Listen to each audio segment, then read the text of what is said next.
नमस्कार जय जगन्नाथ सांग माने मु स्वरूपा आपण मानक स्वागत करुच्ची मोर channel Swarupa lifestyle and tips को। तो बर्तमान देखंतु आमे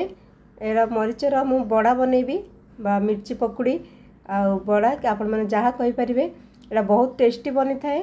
आ एटा चाह सहित खाई परिबा बहुत टेस्ट माने लागि थाए। एटा वर्षा पागरे आपण माने एमती गरम गरम मरीच पकुड़ी बनै परिबे। तो चलंतु केमिति स्टफिंग भीतर देकी आलू सिझेकी रखिची आ बड़ा बनैबा मिर्ची बड़ा तार किछि टिप्स जोटा कि पूरा माने तार जो बेसन रो कोटिंगटा बाहरी बनी परफेक्ट लागिबो। तो सेति देखंतु बेसन नहीं जाइछि सेति स्वाद अनुसार लूण नहीं जाइछि टिके हळदी पके देछि टिके मरच पाउडर पके दोछि एडा ऑप्शन आपण मानु जदी मरच पाउडर पकेवार अछि पकेबे आ टिके हिंग पके देछि आ टिके जीरा पाउडर पके देछि एटा को हमें मिसै देबा आ पूरा परफेक्ट बड़ा बनि थाए मरीचर पूरा परफेक्ट मरीच पकुड़ी बनि थाए। एटा एमती बनातु माने सब होटल रे तो मिल था एटा पूरा परफेक्ट माने क्रिस्पी भीतरटा माने भीतरटा स्टफिंग थाए आलूर तापरे मरीच ऊपर कोटिंगटा बाहरटा पूरा क्रिस्पी होता बहुत टेस्टी लगी थाए। आपण माने एमती बनै पारिबे आ देखंतु एटा पूरा भलो कि मिसै देली सब गुडी को तापरे अल्प अल्प पानी देके एटा गोळेबा बेसी पानी करबानी जेमती कि माने मरीच रे तार कोटिंगटा लागिबोनी बाहर पड़िबो कि बेसी मोटा करबेनी कि जेमती पूरा बेसी मोटा मोटा लागि जिवो परफेक्ट कोटे कंसिस्टेंसी रखिबा। तो सेति पे अल्प अल्प पानी देकी प्रथमे एटा पूरा गोळीबा तार लम्स पूरा दूर हबो आउ तार गुटली रहिबोनी तापरे भलो कि हबो आ देखंतु मरीच गुडी को तार डेम्फो सेमती ही रहिबो खाली भीतर रो जो हम तार मंजीटा को बाहर कर दबा आ आठु आउ टिके मोटा वाला भी मिलथाय सेटा और बढ़िया होई थाए आ किंतु आठु बेसी पतला हमें नेबानी सेटा राग होई थाए एटा टिके राग कम थाए एटा पकुड़ी पई ही मरचटा हमें आनी थाउ। देखो एटा सब तार जो भीतर मरीचर से ये बाहर करदे मुझे केते गुड़िया बाहर करदे मो हस्बैंड बाहर कर तो गोटे आपण देखौछि एमती पूरा खाली करदेबे आ देखंतु एटा रखुछि आ टिके लूण रखिछि मु आपण मानकु देखौछि गोटे हाथ रे धरिछि मोबाइल सेते मु आपण मानकु देखौछि जो लूण मु गोटे अल्प रखिछि सेटा कोन करबा किछि आमे एटा पूरा घसी देबा से भीतरटारे लूण टिके टिके जाफल से भलो कि सिझी जीवो आ आंट रहइबानी पूरा परफेक्ट सिझिबा एमती अल्प अल्प लूण नेकी से भीतरटारे माने ता स्किन टारे भीतर पटर पूरा एमती घसीबे। तो देखंतु लूण रे टिके टिके आमे एटा को घसी के रखि देबा तो भलो कि सिझिबो मरीचटा भीतरटा आ टेस्ट भी भल लागिवो एमती घसी के रखिबे पूरा लूण बेसी देबेनी। तो तापरे हम स्टफिंग पाई देखंतु आलू सिझाई के रखि देथिले सेतिरे टिके जीरा नै जाउची माने पान रे टिके ऑयल नै गेले तापरे जीरा फुटण दे दोउची आ एटा आलू स्टफिंगटा आपण माने जो टाइप रो आलू परोठा बनांती नहले जदी आपण मानकु तीखा माने राग एमती खाइबार तो से टाइप रो बनै पारिबे आ सेतिरे मु कंचा लंका पियाज टिके अदा भी काटी के रखाइची सब पके देबा।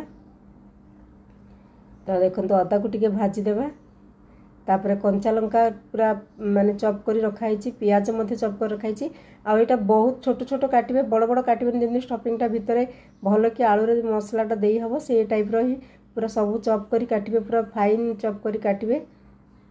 तो देखंतु एबे अदा भाजी हे गला सेथिरे आमे काटी के रखि दिबा कंचा लंका पके देबा भूसंग पत्र पियाज सब काटी देछु एटा देखंतु मु एपटे माने वीडियो करछि मो हस्बैंड सेटा पकोसंदी सब आ तापर भाजी देबा भलो कि सांग माने आपण मानकु मु जहा रोसई करूची जहा माने हम घरे बनौछु स्नैक्स हो ब्रेकफास्ट हो लंच हो तो से सब आपण मानक सहित शेयर करूची आ जदी भल लागुथबो लाइक कर देबे जो माने नुआ अछंती प्लीज मो चैनल को सब्सक्राइब कर देबे पाखरे थिबा बेल आइकन को दबाई देबे जा फल प्रति वीडियो नोटिफिकेशन आपण मानक पाखो पहुंची जिवो। तो देखन तापर पियाज पके देबा पियाज को टिके भाजी देबा पूरा माने सिजिला पर्यंत गोल्डन ब्राउन होला पर्यंत आ स्वाद अनुसार लूण मध्ये सेथरे दे देबा आ मसला रे बेसी किछि दउनी मु एथरे सेपडा आलू सिझेई के रखि देथिबे देखिछन आपण सिझेई के रखिछि आ देखन स्वाद अनुसार लूण दे देबा तापर एथरे टिके हल्दी पाउडर आ जेमति गरम मसला हो ए सब टिके अल्प अल्प नेबा आपण मानक पसंद रे नै परिबे हल्दी पाउडर नै गलु तापर एथरे मु टिके चाट मसला मध्ये हम एथरे देइछु टिके चटपटा माने टिके लागिवो चाट मसलाटा यदि आमचूर पाउडर आपण मानक खट्टा पसंद थिबो तो नै परिबे। देखंतु एटा फ्राई कर देबा तो लूण फुण पड़ले जल्दी सिझिजिवो आ एटा पूरा सॉफ्ट हो जिवो पियाज कंचा लंका एटा सब आ भलो कि भाजी हो जिवो। तो देखते यहाँ भाजीदेली तापर मुझे सब आलू को रखी मेस कर पकेवा देखते ये चाट मसला कि गरम मसला मत पकईदेवा मो हजबैंड पकई दौरान चाट मसला टी तापर यहाँ भाजवा भल कि चाट मसलाटा जब आपण मानू खटा पसंद नहीं तो आमचूर की चाट मसला पकेबेनी खाली सेमती सादा करेंगे किंतु यहाँ पकेले टी बढ़िया चटापट माने खायापी भल लगी थाए तापर आलू गुड़ी को मुझे मेस करके एमती पकई दूसरी टिके देखूँ खंड करी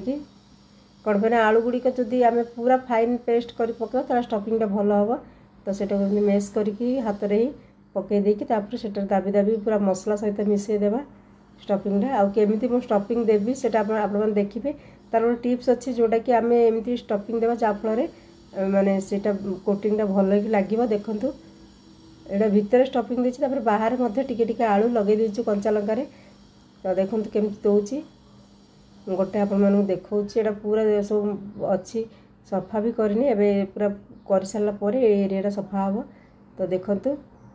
एमती पूरा स्टफिंग भरीदेवा सेटा जो आगुरी आम लुण गोल कर रखी सेटार ही एमती स्टफिंग रखीदेवा आ बाहर पटटा को टिके दाबी दाबी पूरा मुठा करके सेटा पूरा दाबी दाबी चारिपटे अल्प अल्प आलू लगेवा जहाँफल से बेसन रो घोलटा भल कि लगे बाहर देखते केते चिकना अच्छी ना कंचा लंकार तार बाहर पटटा यहाँ जो टिके आम आलू पूरा पतला लेयर करके लगेदेवे ताहले बेसन से घोलटा भल कि लगे मुझे देखी केमती सब लगे रखी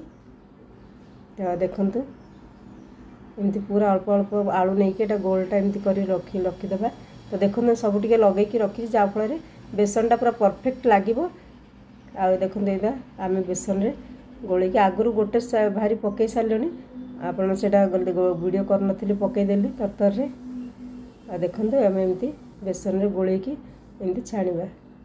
मैं गोटे आपण मानू पकईकी देखा आलूटा लगी से पूरा बेसनटा पूरा परफेक्ट लगी आउ देखो एपटे एपटे देखो ये आम छाणी सारूँ केते बढ़िया होती उपरटा पूरा क्रिस्पी आ भीतरटा बढ़िया कि सीझी आ मीडियम फ्लेम करेंगे बेसी हाई फ्लेम करेंगे जलीज जल्दी आउ माने मरीचटा सीझी न खाली उपरटा जलीज तो से मीडियम फ्लेम लो फ्लेम रे ही एटा को पूरा सीझेबे जिते पूरा मरीचटा सीझीज देखो एमती देखा देखो यहाँ भितरटा के देखा सीझीज तापर बाहर करवा केमिति है एमती मरीच पकड़ी बनईकी माने शीत माने ये वर्षा दिने आपण मैंने गरम गरम चा सहित खाइबे बेस्ट लगे रोचे सांग मैंने जय जगन्नाथ भल लगे लाइक टे कर दिंतु थैंक यू।